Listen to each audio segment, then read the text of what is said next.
আজকে অবশেষে এইচএসসি ২৭-এর ভেক্টরের ফ্রি ক্লাস শেষ হতে যাচ্ছে।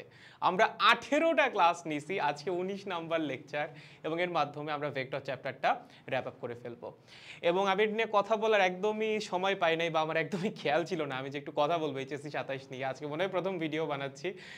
যাই হোক গাইস, সো যারা এতদিন ধরে ক্লাসগুলোতে অ্যালাইন ছিল আমার সাথে, অসংখ্য ধন্যবাদ এবং আশা করি তোমরা ভেক্টর চ্যাপ্টারটা খুব ভালো মতো শিখতে পারছো। আজকে ক্লাসের মাধ্যমে আমরা চ্যাপ্টারের ফাইনাল পেরেকটা মারবো এবং চ্যাপ্টারটা তখন আমরা বলতে পারবো একাডেমিক থেকে শুরু করে অ্যাডমিশন পর্যন্ত যত যা যা তুমি ভেক্টর থেকে ফেস করতে পারো আগামী 2 থেকে 2.5 বছর সবই তোমার পড়া কমপ্লিট।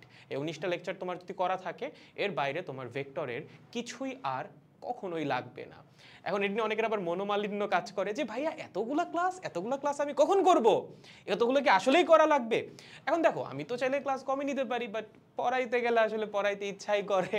এই ক্লাসের মধ্যে কোনো গল্প নাই, কোনো আড্ডা নাই, হালকা একটু কথা আছে, বাট এছাড়া পুরাটাই পিওর ফিজিক্স।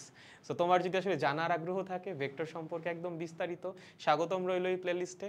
করে ফেললো একটা বার, এরপর তোমার আর ভেক্টর নিয়ে কখনোই কোনো সমস্যা হবে না। সকল সমস্যার সমাধান এই প্লেলিস্টের মধ্যেই আছে। আজকে রাত 10টায় আমাদের লাস্ট ক্লাস এবং এই ক্লাসের মাধ্যমে আমরা এইচএসসি ২৭-এর ফ্রি ক্লাস কমপ্লিট করব। এরপর আমরা প্রাইভেট ব্যাচে ক্লাস শুরু করব।